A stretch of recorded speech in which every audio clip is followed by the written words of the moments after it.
বন্ধুরা, শ্রীমদ্ ভগবদ্গীতায় ভগবান শ্রীকৃষ্ণ সমগ্র মানবজাতিকে উদ্দেশ্য করে অর্জুনকে অনেক মূল্যবান উপদেশ প্রদান করেন। যে উপদেশগুলো আজ এই সময় দাঁড়িয়েও জীবনে যদি প্রয়োগ করা যায়, তাহলে যে কোনো মানুষ যে কোনো সমস্যার থেকে বেরিয়ে আসার শক্তি পাবে। শ্রীমদ্ ভগবদ্গীতার এই সম্পূর্ণ কথোপকথনের মধ্যে লুকিয়ে রয়েছে অনেক শক্তিশালী শ্লোক, যেগুলো যদি আমরা জীবনের কঠিন সময় পাঠ করতে পারি বা মনে মনে একটু স্মরণ করতে পারি, তাহলে আমরা সেই কঠিন সময় থেকে অনায়াসে বের হতে পারবো।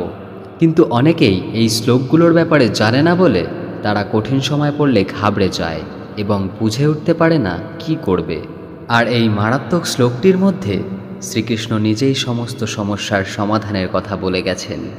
আজ আমি ভিডিওটিতে এই শ্লোকটির কথাই তুলে ধরব, যাতে আপনারা যখনই কোনো সমস্যার মধ্যে পড়বেন বা কোনো খারাপ সময়ের মধ্যে দিয়ে যাবেন, তখন শুধু মনে মনে এই শ্লোকটি চোখ বন্ধ করে 3 বার পাঠ করে নেবেন। তাহলে দেখবেন নিমেষের মধ্যে আপনার সব সমস্যা দূর হয়ে যাবে এবং আপনার মনের ভেতরে অপার শক্তি অনুভব করতে পারবেন। যদি বিশ্বাস না হয় এই শ্লোকটির ওপরে, তাহলে একবার নিজের জীবনে এই শ্লোকটি অবশ্যই এক মনে চোখ বন্ধ করে পাঠ করে দেখুন। কারণ এই শ্লোকটির কথা এক ব্যক্তিকে স্বয়ং ভগবানই স্মরণ করিয়ে দেন। তাহলে চলুন দেরি না করে জেনে নেওয়া যাক যে এই বিশেষ শ্লোকটি কোনটি এবং কিভাবে আপনাদেরকে এই শ্লোকটি পাঠ করতে হবে। তার আগে এটা জেনে নেওয়া যাক যে এই শ্লোকটি কাকে কে পাঠ করতে বলেন। আসলে আজ থেকে কয়েক বছর আগে এক ব্যক্তি যখন খুব সমস্যার মধ্যে দিয়ে যাচ্ছিল, তখন সে বুঝে উঠতে পারছিল না যে কি করবে এবং কি করে এই সমস্যার থেকে বেরোবে। সে দিনরাত ভগবান শ্রীকৃষ্ণের মন্দিরে গিয়ে শ্রীকৃষ্ণের মূর্তির সামনে দাঁড়িয়ে প্রার্থনা করত এবং কাঁদত, যাতে ভগবান শ্রীকৃষ্ণ তাকে এই খারাপ সময়ের মধ্যে থেকে বার করে।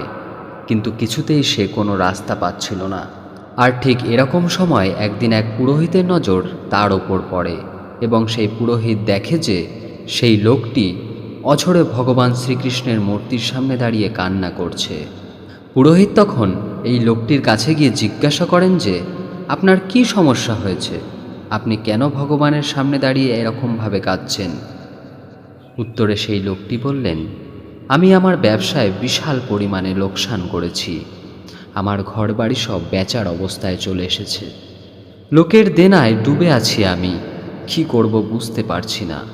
কিভাবে এই অবস্থা থেকে বের হব আমি বুঝে উঠতে পারছি না। এরকম সময় সেই পুরোহিত তাকে বলেন যে, তুমি কি কখনো গীতা পাঠ করেছ? উত্তরে সেই ব্যবসায়ী বলেন, হ্যাঁ, একবার পাঠ করেছিলাম, কিন্তু কেন বলুন তো? তখন উত্তরে পুরোহিত বললেন যে, আপনি কি 18 নম্বর অধ্যায়টি ভালো করে মন দিয়ে পড়েছিলেন? সেই ব্যক্তি বললেন যে, হ্যাঁ, পড়েছিলাম, কিন্তু এখন অতটা মনে নেই। তখন পুরোহিত তাকে বললেন যে, যদি মন দিয়ে পড়তেন, তাহলে শ্রীকৃষ্ণের বলা ওই মহান কথাটি আপনি কখনোই ভুলে যেতেন না এবং আপনি অবশ্যই এই সমস্যার থেকে খুব তাড়াতাড়ি বেরিয়ে যেতে পারতেন।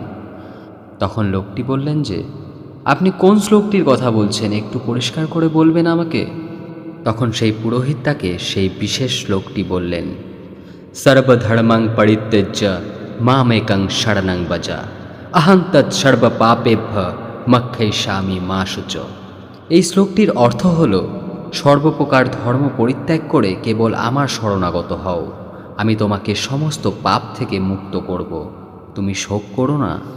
পুরোহিত বললেন, তুমি সব চিন্তা ছেড়ে দিয়ে শ্রীকৃষ্ণের শরণাগত হও এবং তার চরণে সব সঁপে দিয়ে আবার সব কিছু নতুন করে শুরু করো। আর যা হয়ে গেছে তা নিয়ে শোক করো না, যা তোমার কর্মে ছিল তাই হয়েছে, কিন্তু তাই বলে শোকে ডুবে যেও না। সব চিন্তা দূরে ছেড়ে শ্রীকৃষ্ণের চরণে সমর্পণ করে আবার কাজে লেগে পড়ো, সব ঠিক হয়ে যাবে। আর তিনি এটাও বললেন যে, যখন ওই সমস্যায় পড়বে এই শ্লোকটি মনে মনে 3 বার স্মরণ করবে, তাহলে দেখবে তুমি এক অপার শক্তি ভেতর থেকে অনুভব করতে পারবে এবং সব সমস্যা দূর হবে। এরপর সেই ব্যক্তি আবার ধীরে ধীরে ব্যবসা শুরু করে এবং তাকে হঠাৎ করেই তার সব কর্মচারীরা নিজের থেকেই এসে টাকা দিয়ে সাহায্য করতে থাকে। এ যেন সব কিছু অলৌকিকভাবে হওয়া শুরু করলো এবং ধীরে ধীরে তার ব্যবসা আবার দাঁড়িয়ে গেল এবং সে সকলের দেনা পাওনা মিটিয়ে দিয়ে আবার সুখে শান্তিতে জীবনযাপন করতে লাগলো। তো বন্ধুরা, এই ছিল সেই বিশেষ শ্লোকটি যেটি আমাদের সব সময় মনে রাখা উচিত। যখন ওই বিপদে পড়বে শ্লোকটি 3 বার মনে মনে স্মরণ করে নেবে, দেখবে সকল বিপদ সাথে সাথে কেটে যাবে। বন্ধুরা, ভিডিওটি যদি ভালো লাগে তাহলে অবশ্যই ভিডিওটিতে একটি লাইক করবেন এবং সবাইকে শেয়ার করবেন যাতে তারা ভিডিওটি দেখে উপকৃত হয়। চ্যানেলটি সাবস্ক্রাইব করে আমার পাশে থাকবেন। আপনারা সবাই ভালো থাকবেন। ধন্যবাদ।